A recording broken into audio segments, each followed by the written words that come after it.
BCB খুশি, batting ওস্তাদ হিসেবে মোহাম্মদ আশরাফুলের সঙ্গে হতে পারে লম্বা সময়ের জন্য চুক্তি। এদিকে পদত্যাগপত্র জমা দিলেও সিনিয়র অ্যাসিস্ট্যান্ট কোচের পদে বহাল থাকছেন মোহাম্মদ সালাউদ্দিন। ব্যাটিং কোচ আশরাফুল জানিয়েছেন লম্বা সময়ের জন্য টাইগারদের ব্যাটিং ডিপার্টমেন্টের দায়িত্ব নিতে তিনি প্রস্তুত। নাইয়ান বিন জসিমের রিপোর্ট।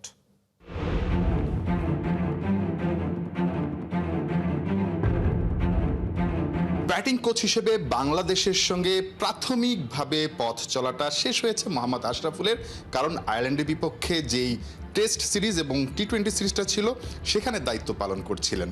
ওভারঅল আমি বলবো যে প্লেয়ার, কোচিং স্টাফ সবাই খুব হেল্প করেছেন আমাকে।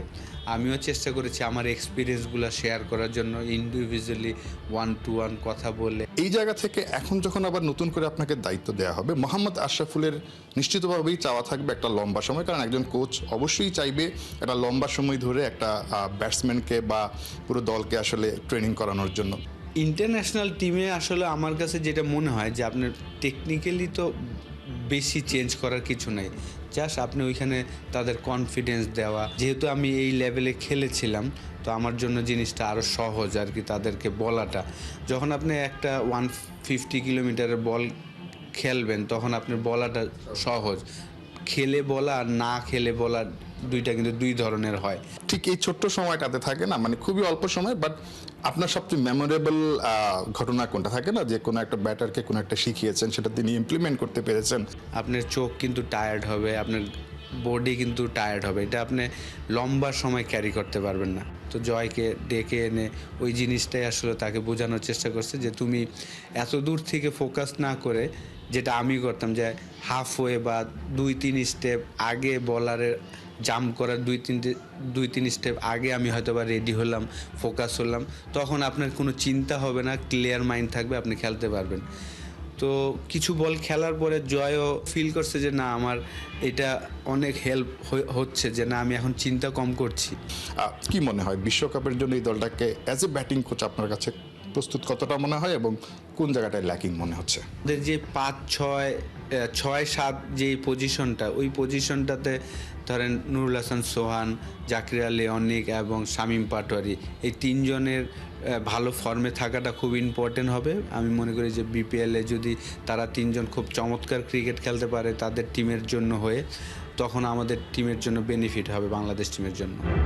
ব্যাটিং এর দুর্বলতা কাটিয়ে উঠতে শুরু করেছে বাংলাদেশ। আয়ারল্যান্ডের বিপক্ষে টি-20 সিরিজে মিলেছে সেই প্রমাণ। ব্যাটাররা বড় ইনিংস খেলছেন, বাউন্ডারির সংখ্যা বাড়ছে, আর সেই সাথে আসার কথা মিডল অর্ডারে তাওহিদ হৃদয় ফিরেছেন রানে। মোহাম্মদ আশরাফুলের প্রথম অ্যাসাইনমেন্টে সাফল্য এলেও বিশ্বকাপে আরো শক্তিশালী বোলিং অ্যাটাকের বিপক্ষে তামিম লিটনদের পারফরমেন্সে এই ধারাবাহিকতা থাকছে তো? খালিদ জামিলের রিপোর্টে বিস্তারিত। বিশ্বকাপের মহারণে নামার আগে শেষবারের মতো কোনো বাইলেটারাল সিরিজ, নেট প্র্যাকটিসের বাইরে কোনো প্রতিপক্ষের সাথে শেষবার নিজেদের বাজিয়ে নেয়ার সুযোগ। অপোনেন্ট হিসেবে আইরিশরা তাই যতই দুর্বল হোক, টি-20 সিরিজটার তাই ছিল বাড়তি গুরুত্ব। টনি হেমিংকে তাই দেয়া হয়েছিল স্পষ্ট নির্দেশনা, চট্টগ্রামের উইকেট হওয়া চাই বিশ্বমানের, সিরিজ জেতাই এখানে লক্ষ্য নয়। হলো তাই, সাগরিকার নিট অ্যান্ড ক্লিন সারফেসে এমনকি উপমহাদেশের বাইরে থেকে আসা আইরিশ ব্যাটাররাও ব্যাট চালালেন চাবুকের মতো। প্রথম ম্যাচে টাইগার ব্যাটাররা এলোমেলো হলেও দ্বিতীয় টি-20তে ধরতে পেরেছে লাগাম। তবুও এই সিরিজের ব্যাটিং স্ট্যাট বলছে বেশ কয়েক জায়গায় স্বাগতিক ব্যাটারদের চেয়ে এগিয়ে গেছে আইরিশরা। 3 ম্যাচে সর্বোচ্চ স্ট্রাইক রেটের কথাই ধরুন। ইনসেইন লেভেলের ব্যাট করেছেন আইরিশ ওপেনার ও টিম ক্যাপ্টেন পল স্টার্লিং। তার এভারেজ স্ট্রাইক রেট 200+। এরপরেই তার partner team tractor, strike rate 168, অর্থাৎ হাইয়েস্ট স্ট্রাইক রেটে প্রথম দুজনই অ্যাওয়ে টিমের। 150+ স্ট্রাইক রেটের ব্যাট চালানো বাকি 3 জন অবশ্য টাইগার স্কোয়াডের, তাওহিদ হৃদয়, লিটন দাস ও পারভেজ ইমন। আয়ারল্যান্ডের 2 ওপেনারের চেয়ে পিছিয়ে থাকলেও এই পরিসংখ্যান বিশ্বকাপে ধরে রাখতে পারলেই বাংলাদেশকে আর পায় কে? 3 ম্যাচের টি-20 সিরিজে হাইস্ট রান গেটারদের তালিকায় অবশ্য আয়ারল্যান্ড ব্যাটারদের বিট করেছেন হৃদয়, সর্বোচ্চ 89 রান তার ব্যাটে। এরপরেই স্টার্লিং আর ট্যাক্টর ব্রাদার্স, টোটাল 77 রান করে টপ 5-এ ঢুকে পড়েছেন পারভেজ ইমনও। বাউন্ডারি থেকে সবচেয়ে বেশি রান আদায়ের দৌড়েও বাকিদের চেয়ে এগিয়ে ছিলেন হৃদয়। 7-4 আর 3 ছক্কায় বাউন্ডারি থেকে এসেছে তার মোট 46 রান। হ্যারি ট্যাক্টর, তারপরে তামিম, ইমন আর হৃদয় আছেন সেরা 5-এ। টপ অর্ডারে সাইফ হাসানের কাছ থেকে পাওয়া যায়নি প্রত্যাশিত পারফরমেন্স।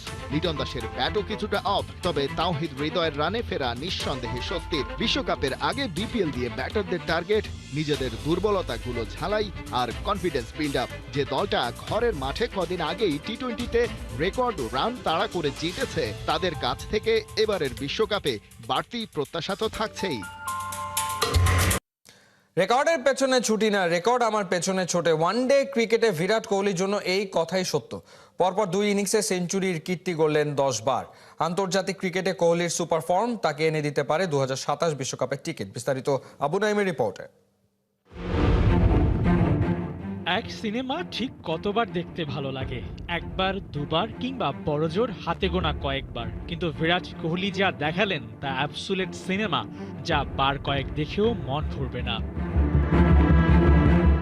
আন্তর্জাতিক ক্রিকেটে কতজন কত রেকর্ডের মালিক, কিন্তু ব্যাক টু ব্যাক সেঞ্চুরি করার কীর্তিটা বিরাট কোহলি করেছেন 10 বার। সাউথ আফ্রিকার বিপক্ষে 3 ম্যাচের ওয়ানডে সিরিজে পরপর 2 শতক করেছেন কোহলি, যা তাকে বসিয়েছে সেঞ্চুরি করার ধারাবাহিকতার শীর্ষে। পরপর 2 ম্যাচে সেঞ্চুরি করার রেকর্ডে এত বেশি নাম নেই দুনিয়ার আর কোনো ক্রিকেটারের। রেকর্ডের বরপুত্র গেল ম্যাচে সচিন টেন্ডুলকারের সবচেয়ে বেশি ওয়ানডে সেঞ্চুরি রেকর্ডটাও ভেঙেছিলেন। এবার লিটল মাস্টারের আরও এক কীর্তিতে ভাগ বসিয়েছেন। 3 নম্বর পজিশনে 46 ওয়ানডে শতক নিয়ে টেন্ডুলকারের 45কে টপকে গেছেন। এখন সামনে আরও এক রেকর্ডের হাতছানি, যদি 100টা 100 করা যায়।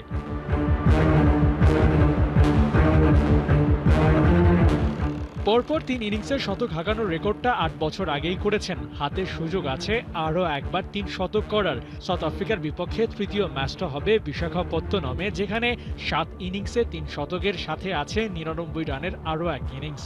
ব্যাট হাতে এই মাঠে কোহলি থাকেন সুপার ফর্মে। সিরিজের শেষ ম্যাচটাতেও যদি একটা শতক পাওয়া যায়, তাহলে ওয়ানডেতে সেঞ্চুরির হ্যাট্রিকটা হবে আরও একবার। ওয়ানডেতে 84 টনের মালিক কোহলি কেবল 100 করেই ক্ষান্ত হচ্ছেন না, খেলাটাকে বাঁচিয়ে রাখছেন বললেও ভুল হবে না। টি10 আর টি20 যুগে লঙ্গার ভার্সনের খেলার দেখাটা নাকি বিরক্তির। মাঝে মধ্যে এমন আলোচনা উড়ে যায় কোহলির 53টা ওয়ানডে সেঞ্চুরির পরিসংখ্যানের কাছে। বছর দেড়েক পর ওয়ানডে বিশ্বকাপ, সেখানে কোহলি খেলবেন কিনা সেই প্রশ্নের থেকেও বড় আলোচনা হয়ে দাঁড়িয়েছে কোচ গৌতম গম্ভীর তাকে রাখবেন কিনা সেই আলোচনায়। ভারতীয় ক্রিকেট পাড়ায় বেশ কথা হয় কোহলিকে নাকি অবসর নিতে হবে জুনিয়রদের সুযোগ করে দিতে।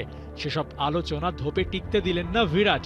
নেক্সট ওয়ার্ল্ড কাপ অবধি খেলতে পারলে গ্রেট সচিনের রেকর্ডটাও হয়তো হতে পারে কোহলির। লক্ষণ তো তাই বলে।